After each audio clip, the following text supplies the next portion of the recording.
L'Afrique, le Bénin, c'est une culture honorable sur laquelle il n'est pas toujours aisé de mettre des mots. Derrière des images qui peuvent surprendre, dérouter, il y a toute une tradition méconnue. Notre approche du vaudou, nous voulons vous la faire découvrir, partager, apprécier, loin de nos clichés, de nos cultures occidentales.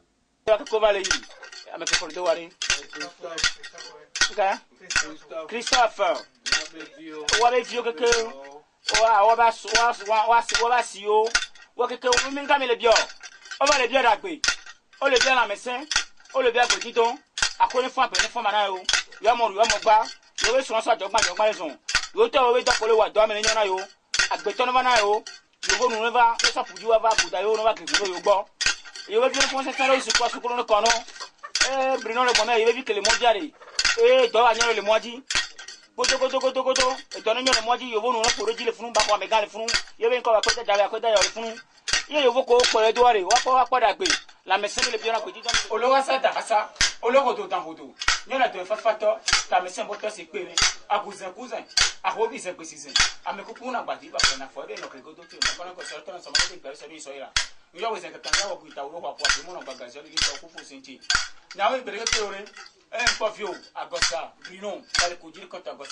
Les esclaves l'ont nommé la porte du non-retour.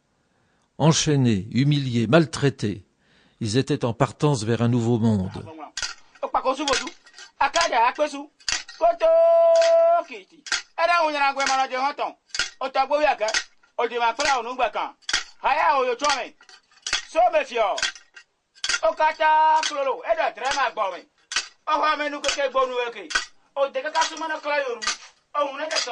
Les esclaves sortaient de ce fort, étaient emmenés vers la place Tchatcha, échangés contre des pacotilles, dépouillés aussi de leur identité.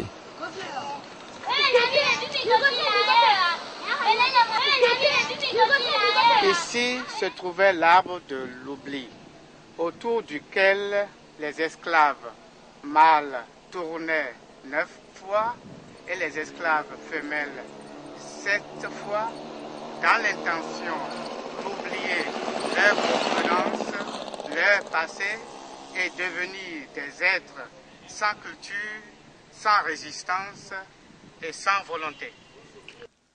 Dans cet esprit de soumission, de révolte, naît cette religion, support à leur désir de liberté. Toussaint Louverture, fils d'un roi du Bénin déporté, fédère la révolte des esclaves, leur donne la liberté, installant un pouvoir noir en Haïti.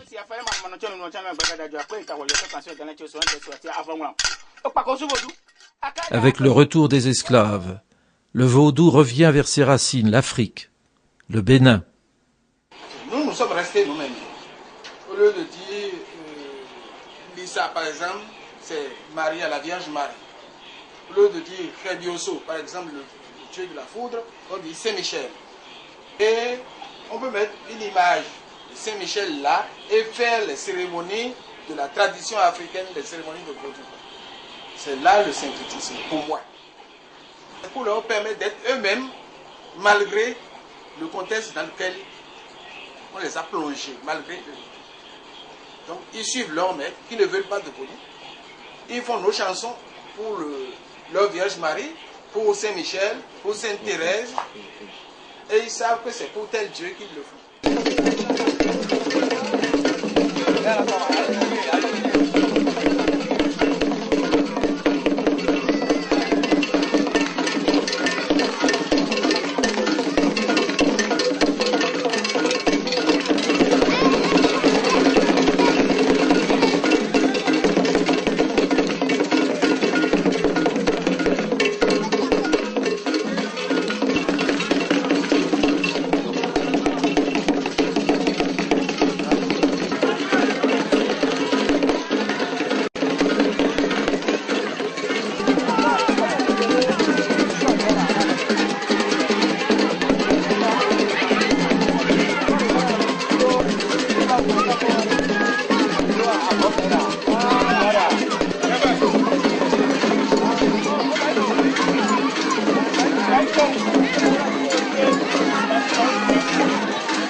En fait, pour entrer au couvent, on ne peut pas n'importe qui.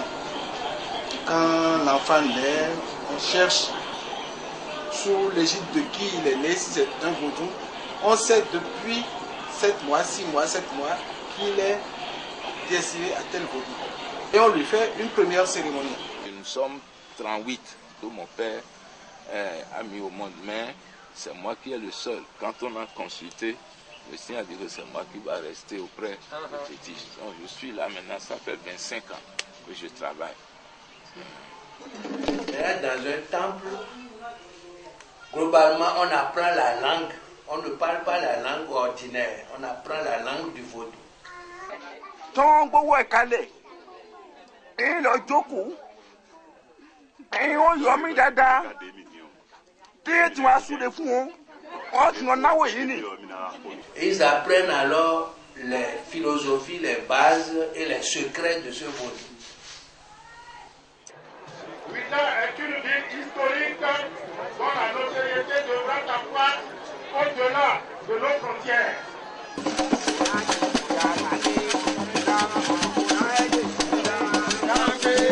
Vive la dynastie d'Abou-Kounon, vive le Conseil des sages, qui est l'organe qui veille sur l'unité, sur l'orthodoxie, la théologie, le droit canonique du vaudou et les conflits. Vive le grand conseil du vaudou-Indo, qui est l'organe qui résulte de l'accord interpontifical et interrégional qui a scellé l'unité du vaudou en date du 19 novembre 1999.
de Vaudon-Pont.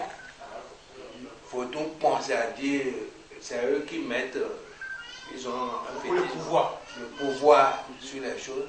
Il y a d'autres Zapata, d'autres dans d'autres. Selon la discipline. Selon les Vaudons, parce qu'il y a beaucoup de sortes de Vaudons. Nous sommes en Afrique et on peut t'envoûter de loin.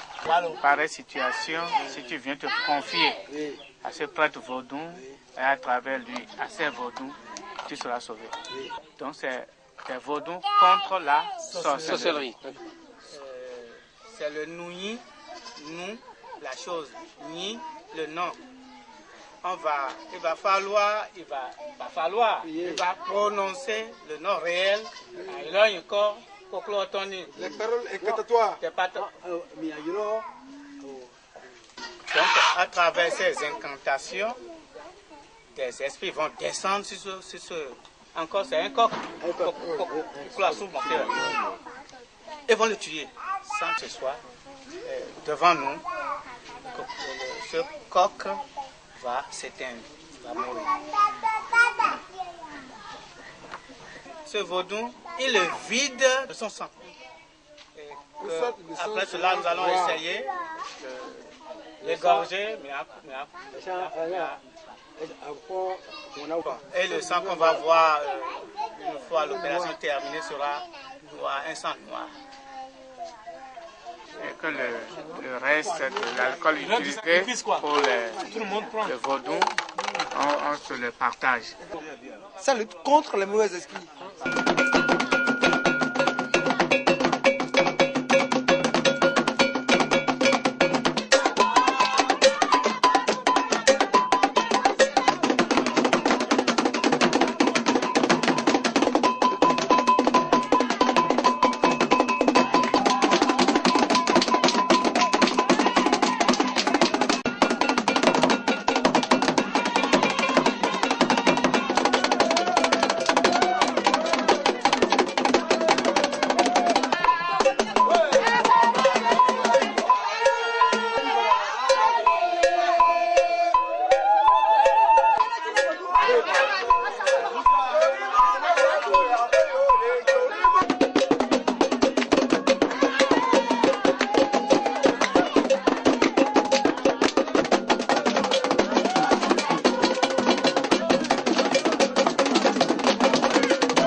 On essaye de diminuer certaines choses. En temps, nous avons obtenu que pour la cérémonie, par exemple, de Vaudon, on fasse les immolations avant l'arrivée de nos amis de la diaspora et nos amis occidentaux. Parce que tout le monde ne supporte pas cette couleur de sang, égorger un animal. animal et tout. Mais dans notre tradition, on doit le faire nécessairement.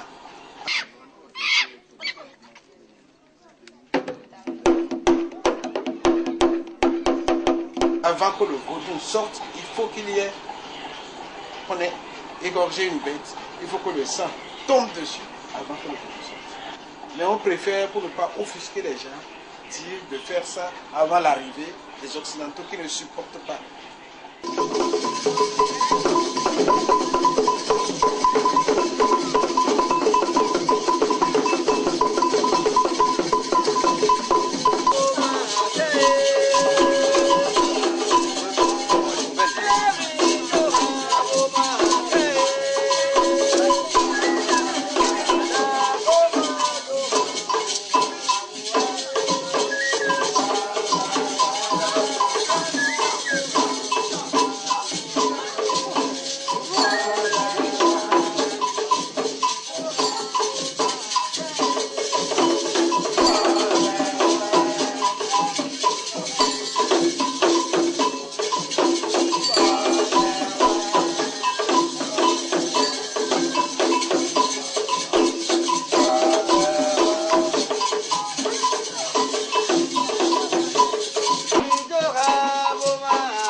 vaudou qui est le summum, c'est Mao, Dieu. C'est bouddhiste. Peut-être que papa reste à côté de son vaudou. Entre lui et les hommes, il y a d'abord une série de vaudous. Et ces vaudous sont si bien répartis que dans chaque famille, il y en a. Si l'homme a eu fracture, on trace ça là, on emploie. On attache comme ça, avec un racine là, tu croques, tu fais comme ça, pendant une semaine, il guérit. Pendant une semaine, même il peut casser pas la jambe. Jambe ou bien le bras, une semaine après, il guérit. Bon, ce n'est pas encore ça le gris-gris. Non, non, non, non. Non, c'est les éléments. Oui, oui. C'est les éléments. C'est la parole qui est le gris-gris. Oui, oui. Les pailles qui sont là derrière, monsieur. Oui, oui. On va mettre ce coq sous ces pailles. C'est grâce à cela que l'animal va se disparaître. Ce coq, tout à l'heure, si vous voulez, vous pouvez autrement l'identifier. On va le revoir tout à l'heure. Tu veux que je le photographie? Oui.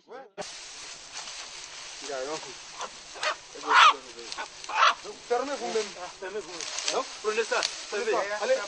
C'est encore derrière. Prenez maintenant. On va y mettre de pétrole. Tout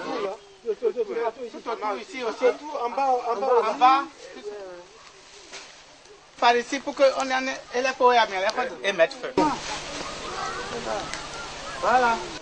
Bien sûr, il demande qu'après cette opération, immédiatement, on tourne d'eau. Et lui là-bas? Et bientôt, on va le voir loin, en train de partir. Et celui-là? Il a couru parce qu'il y a des petits picots sur... tu vois, là. Mais je connais des secrets de la tradition. Pour moi, la tradition ne doit pas disparaître. On va peut-être nettoyer un peu ce qui n'est pas propre au développement. Pour que l'Africain reste africain, que l'Africain reste lui-même. La tradition ne doit pas disparaître.